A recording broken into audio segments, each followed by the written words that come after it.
Buenas tardes. Continuaremos con la materia de psicopatología y hablaremos de un tema que es más que todo neurológico, pero que es necesario para que puedan hacer diagnósticos diferenciales al momento de hacer el examen mental a los pacientes psiquiátricos. Entonces veremos las afasias, aparaxias y agnosias en forma breve. Las afasias son alteraciones adquiridas de la capacidad del lenguaje. Quiere decir que no es congénito. Las estructuras neuromusculares que la forman están completamente indemnes, lo que quiere decir que la alteración neurológica es a nivel central y no periférica. Es importante entender el circuito del lenguaje, donde están asociadas el área motora de Broca y la sensitiva de Wernicke, y que ambas se comunican a través del fascículo AR4. Este circuito de lenguaje suele encontrarse en el hemisferio dominante, que en la mayoría de la población es el izquierdo. El circuito de lenguaje inicia con la percepción del estímulo, que bien puede ser visual o auditivo. Este estímulo va a llegar primeramente al área de Wernicke, quien se va a encargar de entender lo que nos están diciendo, es decir, va a interpretar el lenguaje. Esta interpretación va a viajar a través del fascículo arqueado hasta el área motora de Broca, quien va a elaborar la respuesta según lo que entendió el área de Wernicke. Esta información de respuesta viajará hasta el área motora para activar las estructuras de la articulación del lenguaje correspondiente. El circuito del lenguaje está irrigado por la arteria cerebral media. Por lo tanto, este circuito es vulnerable a eventos cerebrovasculares y dependiendo de su lesión afectará una parte o toda.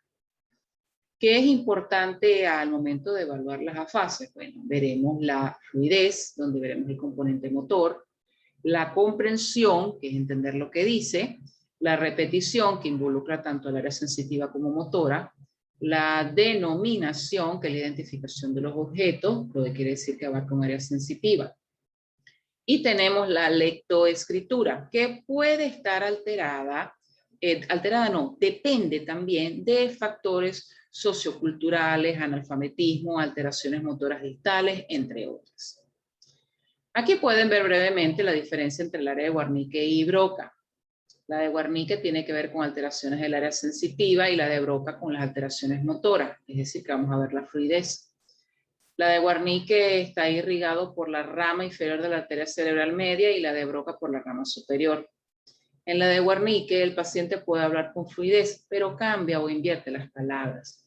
Suele no tener insight porque le parece al paciente que él está hablando normal.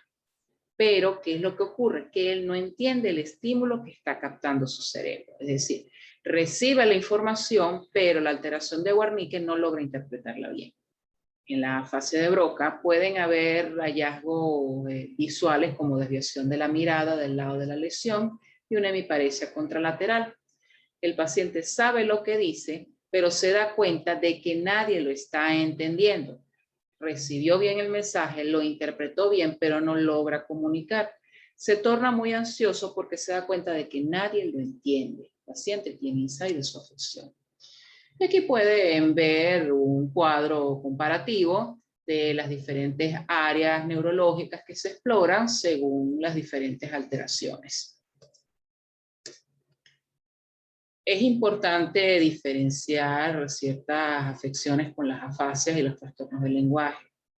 Por ejemplo, una disartria es la incapacidad de articular un lenguaje determinado.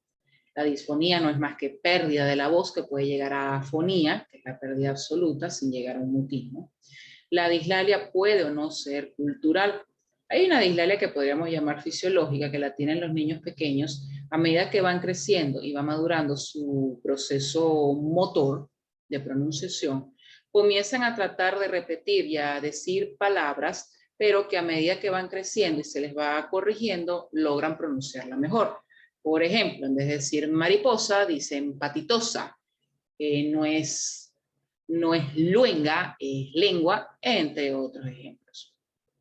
Las afasias. El paciente puede hablar, pero puede decir otra cosa. En estas afasias tenemos las parafrasias semántica y fonética. En la semántica sustituye por otra palabra que está relacionada a lo que se dice. Es como una especie de sinónimo. En la fonética invierte o intercambia vocales o consonantes, dependiendo de la lesión. En vez de decir piedra, dice padria. Las gnosias es la capacidad de reconocer estímulos previamente aprendidos. Por lo tanto, la gnosia de ausencia sería la incapacidad del mismo. Es importante entender que en las agnosias no hay alteración ni del lenguaje, ni de la inteligencia, ni de los sentidos, y sus vías nerviosas pueden estar indemnes. Las agnosias tienen una amplia clasificación y extensión, que las vamos a revisar brevemente. Empecemos por la motora o apraxia, que es la incapacidad para ejecutar movimientos ya aprendidos. Eso lo vemos mucho en pacientes con demencias o con lesiones cerebrales importantes, donde sabían antes cómo aprender, cómo abrochar botones de camisa y ya después no logran hacerlo. Empezamos por las agnosias visuales. Tenemos, por ejemplo, la prosopagnosia, que la tiene Brad Pitt. Es la incapacidad de reconocer rostros. Las estructuras de cejas, ojo, nariz, boca, no logran interpretarlas bien, no logran reconocerlos o integrarlos. La lesión se debe en alteraciones en el lóbulo temporal del hemisferio no dominante. La cromática se debe que el paciente no logra interpretar bien el significado de los colores. Por ejemplo, todos podemos pensar que el rojo está asociado a la sangre, a algo caliente. Él simplemente no lo interpreta como tal.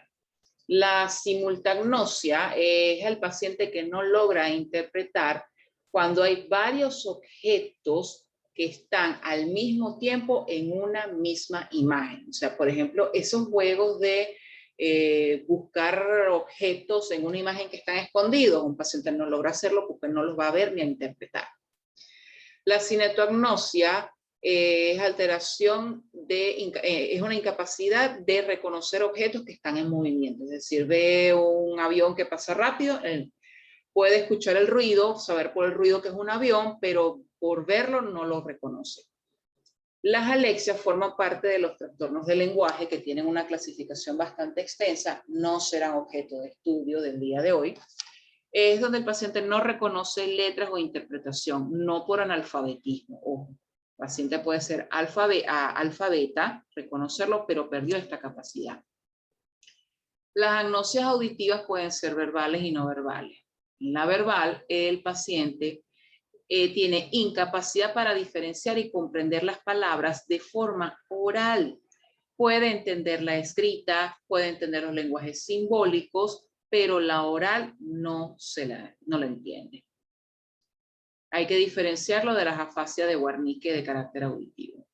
La no verbal, hay una alteración de la percepción de sonidos, excepto palabras. Por ejemplo, escuchar el ruido del motor de un carro, de un tubo de escape, no logra asociar que se debe o que ese ruido está asociado a el motor de un vehículo o el tubo de escape de un vehículo. La amusia receptiva no reconoce tiempos, ritmos ni melodías. Es incapaz de reconocer canciones.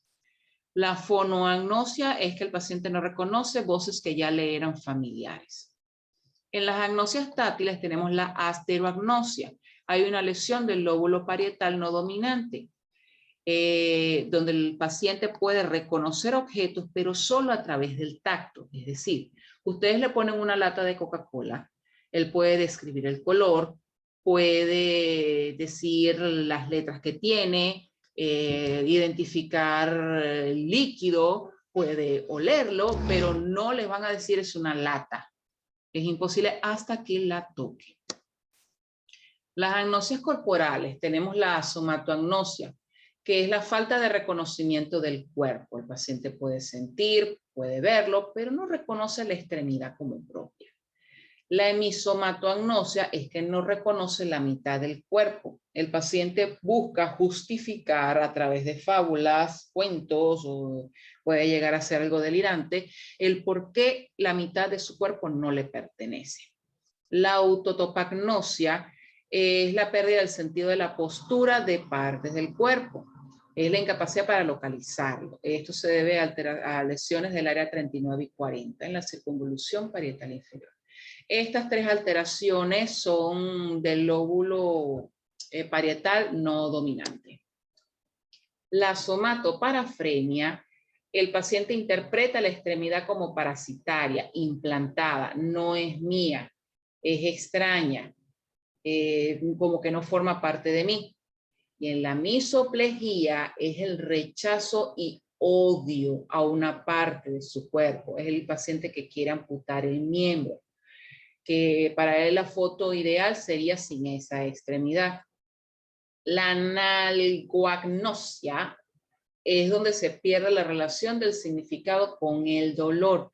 Esos pacientes que pareciera que fuesen Superman, que creen que no sienten dolor, no. Es que el umbral del dolor está excesivamente alto o simplemente no lo tienen. Ese reflejo de sientes dolor, debes de retirar la mano si sientes un golpe, un pinchazo o algo. Esa capacidad de retirar como mecanismo reflejo de protección no lo tiene. Todas estas lesiones son en el lóbulo parietal no dominante. Las apraxias. Tenemos la ideatoria en el hemisferio dominante. No puede seguir una secuencia establecida de movimientos. No tiene idea de la secuencia que debe seguir para realizar una actividad. Por ejemplo, si ustedes le dicen, ruédame esta pelota hasta el final de la mesa, pero la vas a pasar por 3 aros. El paciente necesita planificar previamente, con calma, cómo va a llevar a cabo esa actividad. Si se pierde en su planificación, no logra concluir la actividad. La ideomotora, en el hemisferio dominante de la alteración, puede saber la secuencia, puede describirla, pero jamás la llevará a cabo. Apraxia del vestido, como ya les dije, la secuencia de movimientos para vestirse, no sabe el orden, por ejemplo, se puede poner primero un pantalón y después el interior como si fuera Superman. La apraxia de construcción, que es en el hemisferio no dominante, donde pierde el orden de diseño de elaboración de un objeto. Usualmente cuando ustedes van a dibujar un árbol pueden empezar o por el tronco o por el suelo. Puede empezar por las hojas, luego la grama, luego el tronco, después se va para las ramas, de último las raíces, etc. Bueno, esto es todo por hoy. Los vemos en la próxima clase.